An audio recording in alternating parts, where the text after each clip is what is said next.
E como é que encararam a exoneração do Tomás Bico? Como munícipe de Kazenga, com total satisfação. Oh. Com uma total satisfação. Por quê? Desculpe. Dizendo que estava em altura, porque nós não tínhamos administrador. Kazenga não tinha administrador. É sabido que o partido MPLA não nomeia gestores. Simplesmente nomeia oportunistas, pessoas com fins inconfessos e que acabam encontrando a administração pública como um espaço de enriquecimento. Nos próximos dias temos já alguma evolução nisso? Paulo, a fome é pontual. A fome não se acalma com palavras. A fome das famílias é gritante. E por ser uma realidade, ela não é tendência. A fome é um realismo social das pessoas. As pessoas não têm capacidade para terem 3 refeições por dia. Lá no discurso da nação. Perceber quando é que nós poderíamos mitigar. E quais são as medidas que o governo poderia gizar em tempo real para mitigar a situação da fome. Porque elas são pontual. As pessoas não têm emprego. Quanto mais as empresas não têm capacidade de sobrevivência, logo as empresas têm tendência de despedir funcionários. Mais gente desempregada, mais fome para as famílias, mais gente na rua lá da economia. Mas temos um número reduzido do setor privado aqui, porque até inclusive temos políticos que competem diretamente com o setor privado. O nosso mercado econômico não oferece uma garantia porque a economia foi sequestrada pelos detentores do poder político. Ou seja, o MPLA larga uma mão da política e coloca-se diretamente para a economia. Se nós olharmos, o MPLA tem uma associação dos empresários. E quando o governo sustentado pelo MPLA abriu-se para a economia do mercado, ele não permitiu que esse mercado fosse um mercado de concorrência aberta ou a livre concorrência.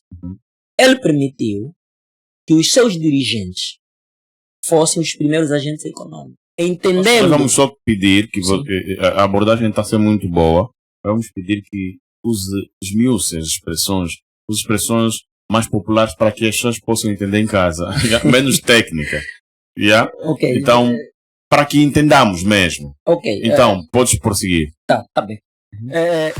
Poolgate. Fornecemos soluções e produtos de segurança eletrônica. Para a sua indústria e residência, temos os seguintes: cercas elétricas, portão automático, câmara de vigilância, fabricação de portões, sistemas de alarme, cancelas e vídeo porteiro. Estamos localizados no município de Talatona, bairro Camama 1. Mais informações: 930 44 01 17 ou 931 06 3490. Ou visite o nosso site www.spoolgate.com. Spoolgate, sempre o melhor preço. A NetQuieto Tecnologia tem ao seu dispor uma gama de serviços para os seus clientes. Redes estruturadas, aplicações móveis e ERP desktop, venda de mobiliário de escritórios de alta qualidade, administração de sistemas, soluções de segurança de rede, design criativo para tratamento da sua marca ou imagem, venda de equipamentos informáticos e consumíveis de escritório, business broker, serviços de transmissão e eventos online, live stream, implementação e gestão de centrais telefónicos, PBX. Estamos localizados no bairro da Conoco, Estrada Direita de Cacoaco, edifício Lança Flor, primeiro andar, porta número 4, município de Cacoaco, Luanda. Informações 947 055 402, 944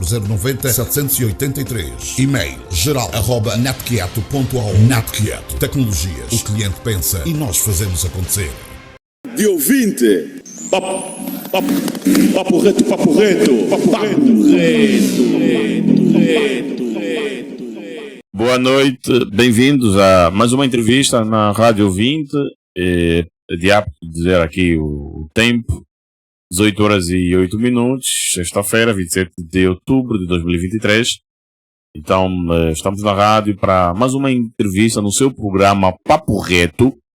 Desta feita temos aqui um ativista social, que eu depois falamos o nome depois da publicidade. E depois de convidá-lo então a seguir as nossas páginas, tá? Nas nossas redes sociais. Então deixa eu convidar mesmo você que está conosco, acompanhar-nos pelo Facebook, dê um like à nossa página para que esteja por dentro de todas as informações que fomos passando para si, tá? Você que está conosco pelo YouTube, faça o mesmo para o mesmo efeito. Subscreva ao nosso canal para estar, então, fazer parte dessa família Rádio 20, estar por dentro de todas as informações também que vamos partilhando. Empresário, quer vender, quer alavancar os seus níveis de venda, o nosso espaço para publicidade ainda está em aberto. Entre em contato conosco usando o número que está em rodapé, para então indicarmos aqui a melhor opção de publicidade, a melhor opção de marketing para si, para a sua empresa também. Vamos fazer publicidade, faturar e dar a faturar e já voltar. Cucoba Car Center. Somos tudo aquilo que você precisa para transformar o seu evento num momento único. Adira aos nossos serviços super eficazes e de muita qualidade. Oferecemos os serviços de piquenique, táxis privados, casamentos, reboque de viaturas 24 horas, excursão, protocolos, compras e vendas de automóveis, os serviços de renta-car e serviços fúnebres. Contacte-nos pelos seguintes terminais: 949 29 69 54 e o 998 81 70 28. Cucoba Car Centers, o melhor para si. Motobuy Care. Você que sonha em ter uma motorizada a render, aqui vai a sua oportunidade. Ative já a sua motorizada na empresa Manuel Rosa Business Corporation. Como funciona? O cliente deixa a sua motorizada e aguarda apenas pelos rendimentos mensais. Existem 3 contratos disponíveis para si: o contrato Plus, o Checkmate e o Standard. O contrato Plus são de 12 meses. O cliente subscreve a este contrato e recebe um valor de 60 mil kwanzas mensal. O contrato Checkmate tem a duração de 6 meses, em que o cliente recebe mensalmente um valor de 100 mil kwanzas. O contrato Standard são de 24 meses, no caso 2 anos, e o cliente recebe 40 mil kwanzas no primeiro ano de contrato. No segundo ano, o cliente recebe o valor investido na compra da motorizada em forma de rendimento. Atenção que todas as responsabilidades da motorizada, a empresa Manuel Rosa Business Corporation vai encarregar-se. Manutenção e tudo o que a sua motorizada precisar. O cliente deixa a motorizada e simplesmente aguarde pelos valores na conta. Ligue e ative a sua motorizada. 926 033 765 924 754 880. Manuel Rosa Business Corporation. Sem risco, sem stress e com segurança. Então, de volta aos estudos da Rádio 20, e o convidado de hoje é o Matulunga Kiala. Como já havia dito, é ativista social. Está aqui na Rádio 20 para abordarmos algumas questões sociais que inquietam, de facto, a sociedade mesmo. Tá? Então, tenho muito gosto de ter-te aqui. Matulunga Kiala, seja bem-vindo à Rádio 20. Bem-vindo à Rádio 20. E muito gosto de ter-te aqui pela primeira vez. Obrigado. E boa noite, ouvintes. Falar um pouco mais próximo do microfone. Isso. Mais próximo mesmo. Isso. Ok. Desde já agradecer o convite. E boa noite, ouvintes da Rádio 20. E agradecer o Paulo pelo convite. Obrigado nós, Matulunga, por ter acedido ao nosso convite e estar aqui conosco para falarmos sobre jovens, né? Ok. Matulunga, qual é a banda? Kazenga. Fala sempre próximo do microfone porque nós queremos mesmo te ouvir. Kazenga. Boa, Kazenga. Kazenga. Como é que está o Kazenga? Kazenga está bom. Falo propriamente do distrito urbano do Ajaenda, Ok. que é a minha zona de conforto. Dizer que estamos bem, né? Ok. E como é que encararam a exoneração do Tomás Bico? Como munícipe de Kazenga, com total satisfação. Oh, Com uma total satisfação. por quê? Desculpe. Dizendo que estava em altura, porque nós não tínhamos administrador. Kazenga não tinha administrador. Kazenga simplesmente tinha um sujeito que respondia como administrador. Mas não, aquilo era só nome de administrador, não exercia funções de administrador, é isso que queres me dizer, Matulunga? Absolutamente, porque um administrador tem a responsabilidade de gerir, administrar e selecionar os problemas que o município ou a população em geral vive. É para dizer que no período do mandato do Tomás Bico, salvo a minha ignorância, não conheço nenhum projeto criado pelo administrador. Mas é incompetência dele ou só porque ele estava aí com outros interesses? É sabido que o partido MPLA não nomeia gestores. Simplesmente nomeia oportunistas, pessoas com fins inconfessos e que acabam encontrando a administração pública como um espaço de enriquecimento. Okay. Ou seja, nós tínhamos um administrador que não sabia os problemas sociais da comunidade. Vivia lá? Não vivia lá. Como é que vai saber se não vivia lá? Por isso é que eu disse, as pessoas que nomeiam os gestores públicos, infelizmente são pessoas nomeadas, não eleitas. Acredito eu, se o Tomás Bica candidatasse, não seria eleito. Se fosse um cargo por eleição, de facto eleição, não seria eleito por ninguém.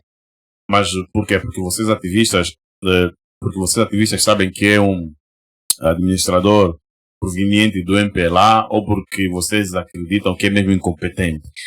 É o seguinte, a confiança política é acompanhada por ações. Para que uma determinada pessoa vai poder lhe facultar o seu poder para administrar em seu nome, essa pessoa precisa mostrar uma valência da administração.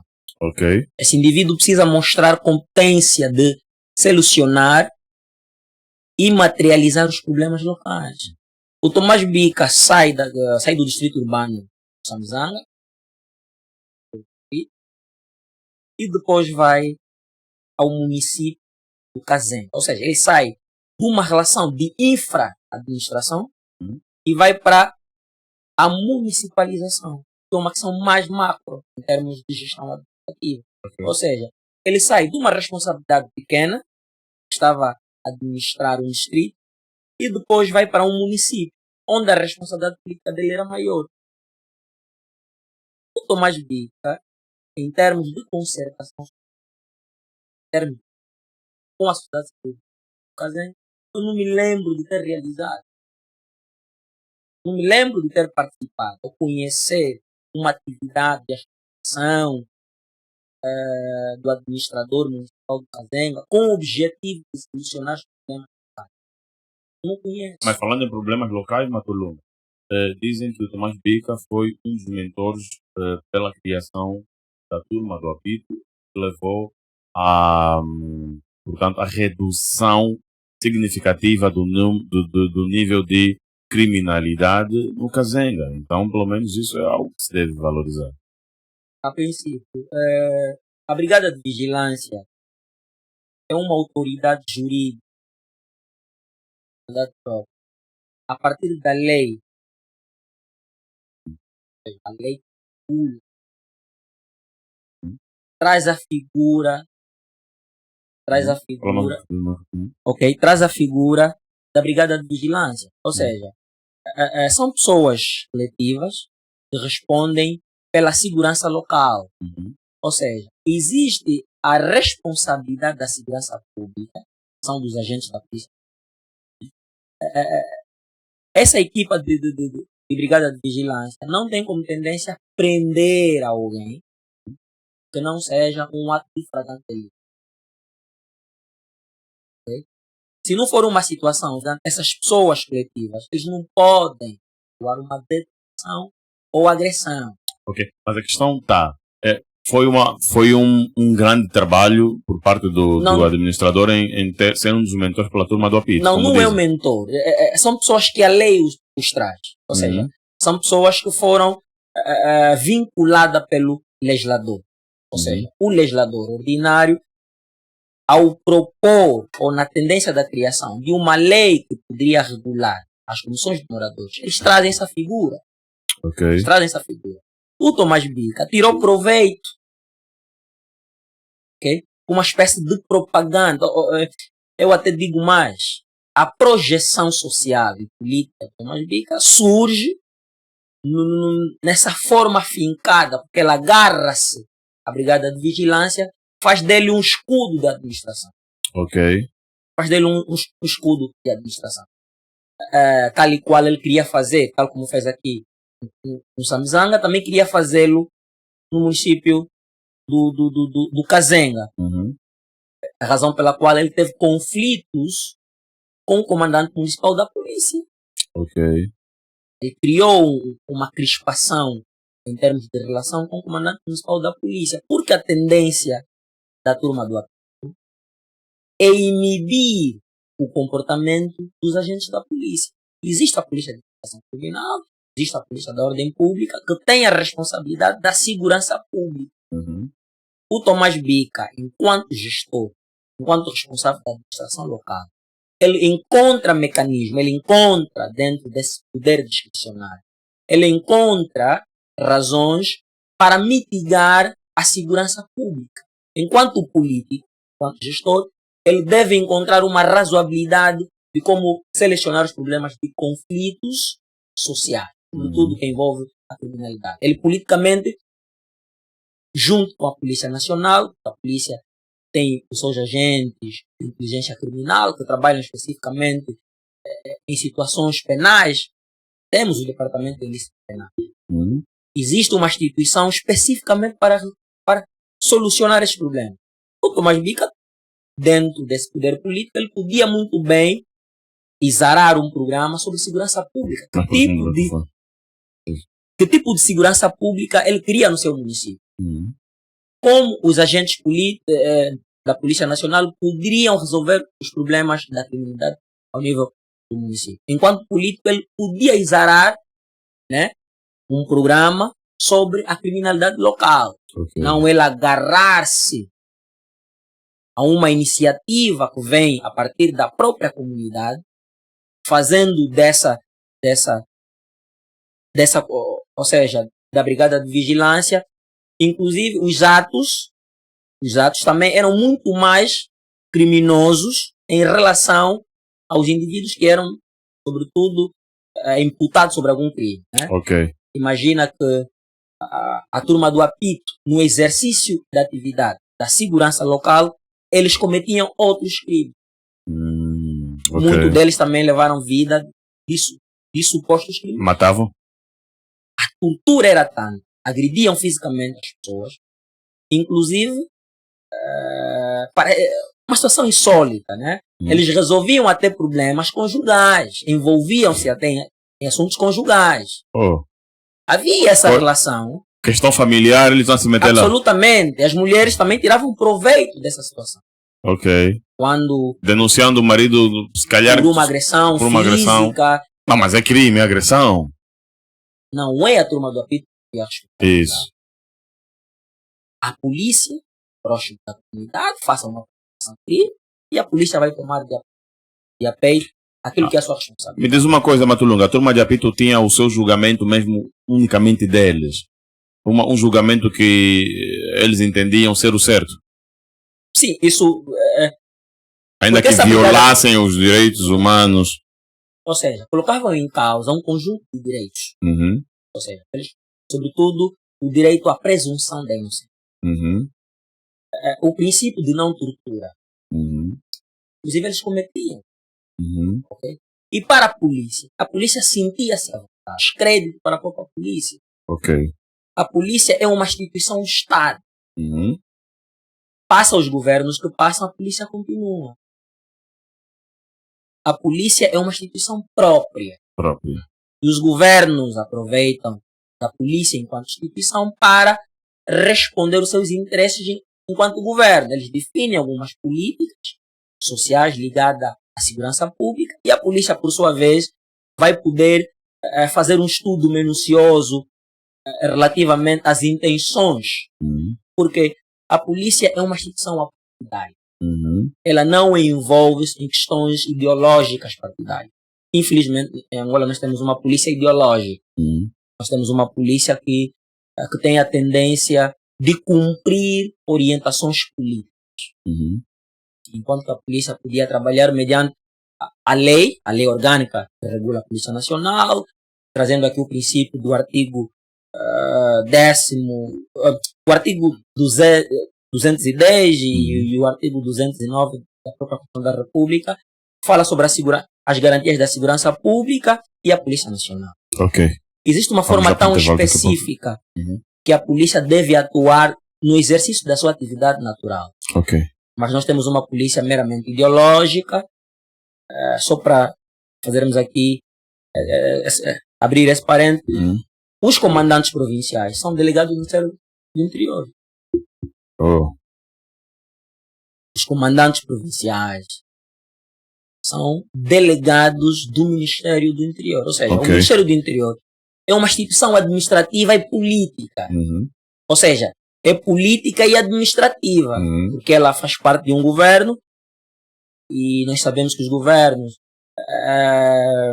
a 100% andam com uma visão ideológica, porque os governos elas constituem-se à base de um partido que ganha as eleições, ou seja, os governos são constituídos pelos militantes ou dirigentes de partidos que ganham as eleições. E por essa razão, quando você confina um comandante da polícia como delegado do Ministério do Interior, é claro que as ordens que vêm do Ministério é para serem cumpridas. Ok. O Ministério está associado a um governo. O Ministério está associado a um governo. A polícia vê que os governos são meramente partidárias. Ok. Nós vamos só rapidamente para o intervalo, para fazer publicidade. Já estamos aqui em cima do tempo. Já voltamos para mais conversar consigo, tá, Matulunga? Obrigado. Ouvindo esse intervalo na rádio, publicidade até.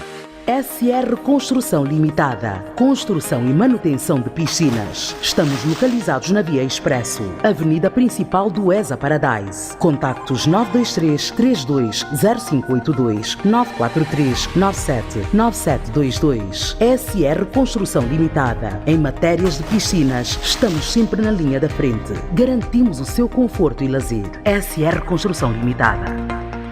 Ouvintes, de volta à entrevista com Matulunga Kiala, ativista social. Devemos fazer intervalo para publicidade. Matulunga, os jovens, a sociedade em geral reclama muito sobre os bens, sobre a cesta básica, né? Bens de primeira necessidade, alegando que tem estado muito caro, difícil acesso. E você acha, entende que nos próximos meses, se calhar um ano no máximo, teremos essa situação a favor de todos nós, ou seja, essa nossa resolvida dentro do tempo que se espera? O que te parece? É uma coisa que não é para já? É uma coisa que vai se estendendo por mais anos? Acredito que sim. Acredito que sim. Começando por dizer, enquanto tivermos um Estado paternal, tivermos um Estado que tem uma ligação direta com a economia, nós temos um Estado que ainda importa bens da primeira necessidade, nós temos um Estado desde a sua independência sempre assumiu a responsabilidade da realização das famílias. Nós não temos um Estado protecionista, ou seja, nós temos um Estado protecionista, não temos um Estado intervencionista. Depois da Revolução Industrial, os Estados deixaram de ser protecionistas para ser um Estado intervencionista. Por quê? Porque a economia é dos privados. Isso através de uma economia do mercado, que não é a nossa realidade. Nós temos uma economia, pese embora ainda é dita que nós temos uma economia do mercado, mas a nossa economia ainda continua a ser uma economia planificada. Nós temos o governo como o principal importador de bens e serviços.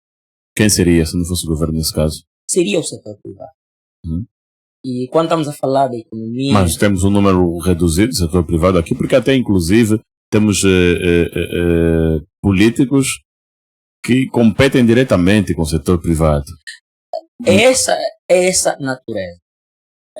O fim do Estado monolítico, ou seja, quando o partido MPLA entendeu que devia conviver, quando o MPLA entendeu que devia conviver com as outras forças políticas, saindo do monopartidarismo para o multipartidarismo, aceitando a existência de outras forças políticas, surgiu a necessidade de termos uma economia do mercado, não mais uma economia planificada.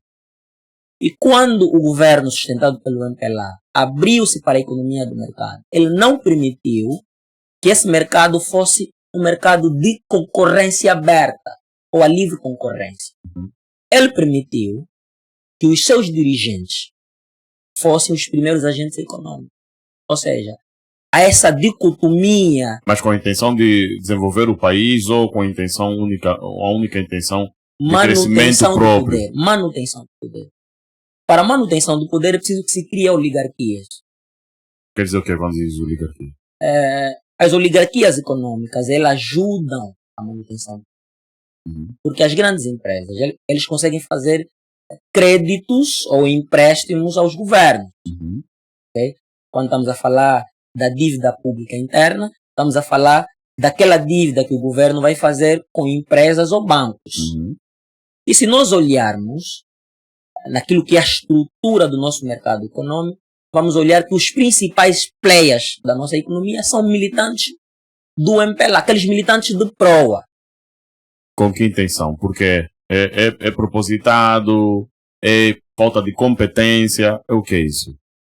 Isso deve-se muito daquilo que é as características dos partidos comunistas. E o MPLA é um partido pró-soviético. O MPLA tem uma base marxista-leninista, é uma junção do socialismo, do proletariado, ou seja, o MPLA tem a gênese do partido PT, que é o Partido dos Trabalhadores. Sim, Brasil, do Lula. Nasce nessa revolução trabalhista. Né?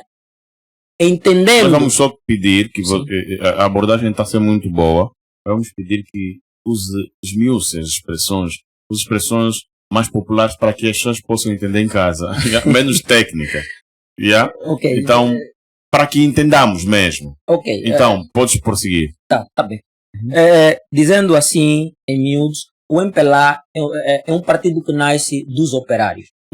E a expectativa política dos partidos dos trabalhadores é dar maior dignidade aos trabalhadores, porque são pessoas que vêm das zonas rurais para as zonas industriais.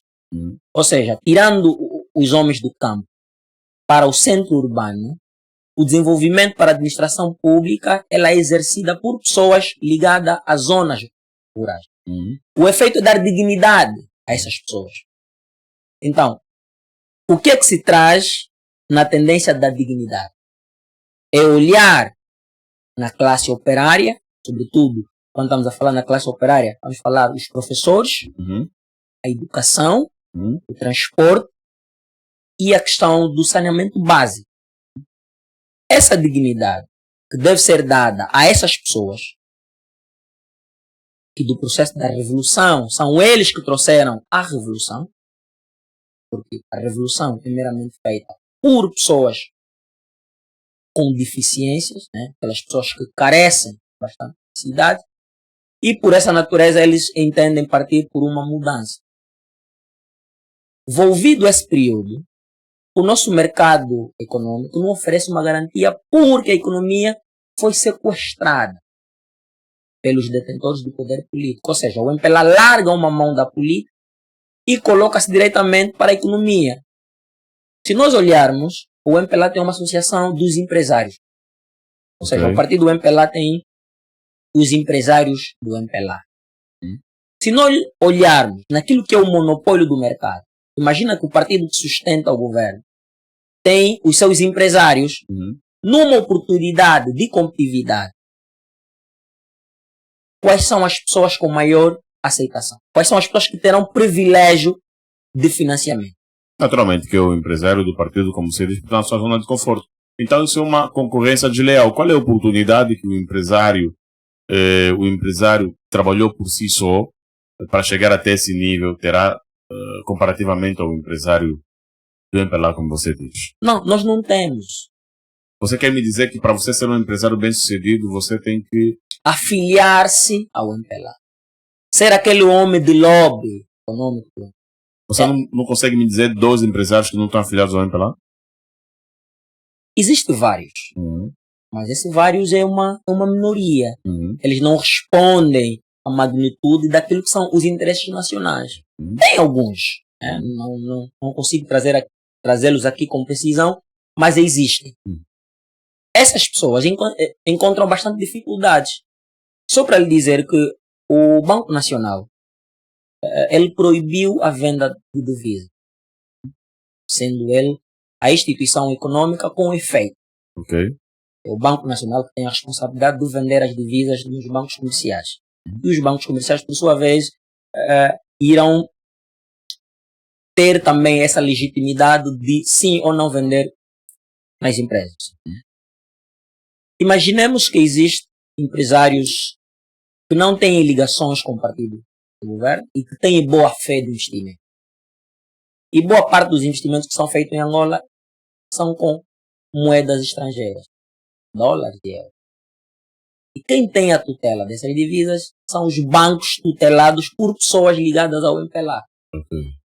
Há uma dificuldade para que essas pessoas consigam importar bens da primeira necessidade. Enquanto você tem um governo que consegue importar um produto, por exemplo, vamos falar que o governo em 2018 a 2019 conseguiu importar frango num valor de 400 milhões de dólares. Tens um governo que consegue gastar 400 milhões de dólares na importação de frango. Mas o que nós queremos agora entender, a pergunta agora é a seguinte: se a intenção é o crescimento do país, o desenvolvimento do país em si, como é que cria-se esse monopólio? Porque até onde sabemos, grandes empresários dão-nos a impressão que o governo é competente. Mas quando um governo não tem empresários, você vê que o governo é incompetente. São os empresários que empregam, são os empresários que muitas vezes tapam certas lacunas de alguns governos. Então, se a intenção é desenvolver, é crescer, por que é que então o MPLA vai, como você diz, vai dificultando certos empresários e dando abertura aos empresários do seu próprio partido, se há um interesse único dentro desse mesmo partido? Com o objetivo de não potencializar outras forças políticas. É saber que uma das formas de financiamento dos partidos políticos também é a aquisição de receitas internas, né? Por via de instituições. Os bancos, as empresas são instituições. Dentro da própria competitividade política existe esse interesse. Quanto mais se fragiliza um determinado setor e cria-se capacidade para o outro, estaríamos a criar dificuldade nacional. Quando o MPLA entende que deve financiar, simplesmente dá oportunidade aos seus empresários e não olhar naquilo que é a problemática nacional que envolve essa dificuldade. Nós estamos aqui numa gritante social relativamente sobre os produtos da cesta básica. Se houvesse a capacidade de investimento sem que o Estado olhasse a quem ele estivesse a investir, um cumprimento sobre os créditos que serão feitos, e esses empresários, por sua vez, teriam a responsabilidade em tempo integral cumprir com esses compromissos, não teríamos dificuldades de importações de serviços. Não teríamos tendências permanentes de estar a gritar sobre a mesma coisa. Nós falamos sobre frango, falamos sobre carne, falamos de um conjunto de coisas. Mas é sabido que nós, ao nível da província da Huila, Cunene, ouvimos anos muito recentes que bois morriam. Morria-se muito gado. Okay? Fazendeiros nacionais, muitos deles que não têm ligações partidárias, acabaram sofrendo. Viram os seus produtos a perecer. Okay? No sul morreram muitos gados e nós teríamos bastante carne, nós temos matadores. Se o governo olhasse naquilo que é a tendência governativa, se tivéssemos um governo que olhasse verdadeiramente naquilo que é pessoas que conseguem criar aves, nós teríamos como responder essa expectativa. Havia essa capacidade, mas não houve. Privilegiou-se um grupo de pessoas para darem resposta a um determinado plano cujo a sua orientação estrutural ou conjuntural não responderam aos interesses de quem assim o financiou. O MPLA, sobretudo o governo do MPLA, teve várias iniciativas em termos de projetos. teve o projeto Papagro e outros projetos. Esse projeto até hoje não conseguiram resolver o problema da produção nacional. Falta de interesse? Falta de interesse e também falta de boa-fé política. Ok. Porque quem se propõe governar, ele deve saber entender os anseios da sua sociedade. Ele deve compreender aquilo que são as prioridades das prioridades. Mas nós temos um governo que não olha nas prioridades das prioridades. Só para lhe dizer, Paulo, você tem um presidente da República que vai na abertura do ano parlamentar, que faz um discurso ou uma apresentação de relatórios, não do que é real, é o que é tendência política. Ou seja, uma coisa é tendência, outra coisa é o realismo político. Quando dizes tendência política, quer dizer o quê? A tendência política é aquilo que nós falamos sobre o que eu pretendo fazer. Ok. Eu pretendo fazer isso. Mas se a ideia é fazer, se pretende fazer, não faz por quê? Não, por isso que eu disse. As tendências são eivadas de propaganda e não de comunicação política. Porque quando você comunica em política, você consegue permitir com que as pessoas percebam aquilo que você está a dizer, aquilo que você quer, em que tempo você vai realizar. Essa coisa de, por exemplo, num discurso, usar expressões difíceis de dicionário, né? Expressões técnicas de pouca percepção, assim que está correto, é propositado para que as pessoas não entendam mesmo? É porque a discussão é propositada, porque a discussão fica meramente na comunidade política, ou seja, é um político a falar para os políticos. E quando a discussão fica em torno da comunidade política, as pessoas que vivem o impacto da política, eles não sabem o que foi dito. Ok? Os receptores precisam de um emissor que vai poder trazê-los a informação política e não na perspectiva do realismo social e político. Ok? Você tem um presidente da República que tem assuntos pontuais. O assunto do desemprego. O desemprego em Angola, a fome, a criminalidade. São situações pontuais. A economia do país não anda boa. Percebe-se? O presidente da República não disse em que estado se encontra a dívida pública externa. Quanto à economia, a situação socioeconômica, o MPLA já reconhece e diz que nas próximas semanas ou meses já de trabalhar para a melhoria disso. Reconhece pelo menos isso. Nos próximos dias temos já alguma evolução nisso? Paulo, a fome é pontual. A fome não se acalma com palavras. A fome das famílias é gritante. E por ser uma realidade, ela não é tendência. A fome é um realismo social das pessoas. As pessoas não têm capacidade para terem 3 refeições por dia. A questão macroeconômica, hoje nós nos encontramos num estágio de dificuldade econômica. Isso porque as empresas não conseguem responder àquilo que são os anseios nacionais. Okay. E as empresas não tendo capacidade de responder os anseios nacionais. Estamos a dizer que o governo, ao nível do seu plano macroeconômico, ele não conseguiu definir planos. Porque os planos conjunturais são de médio, curto a longo prazo. Nós precisamos aqui saber, e do ponto de vista político, lá no discurso da nação, perceber quando é que nós poderíamos mitigar e quais são as medidas que o governo poderia gizar em tempo real para mitigar a situação da fome. Porque são pontual. As pessoas não têm emprego. Quanto mais as empresas não têm capacidade de sobrevivência, logo as empresas têm tendência de despedir funcionários. Despedir funcionários, mais gente desempregada, mais fome para mais as famílias, gente na rua mais gente na rua. Ok? E essa questão da anomia, né? Só dizer, essa questão da anomia, sobretudo quando o Estado ou a sociedade não consegue encontrar normas para regular a sociedade. Cada um de nós encontra comportamento que quer. Ok, pois é. Cada um de nós começa a fazer aquilo que acha que deve fazer, porque ele tem a tendência da sobrevivência. Exatamente. Ok?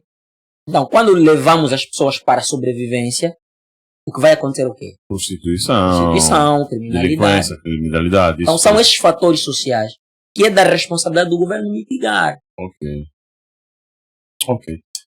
Matulunga Kiala, muito obrigado pela sua presença na Rádio 20. Muito gosto de ter aqui, a de voltar várias vezes. Do nosso lado está tudo dito, mas alguma informação que quer deixar? Queria só mandar um abraço aos meus meninos. Eu sou coordenador de um projeto comunitário, que é o projeto social Tungané, sediada mesmo no município do Kazenga, distrito urbano do 11 de novembro. São os meninos da escola na qual eu sou coordenador.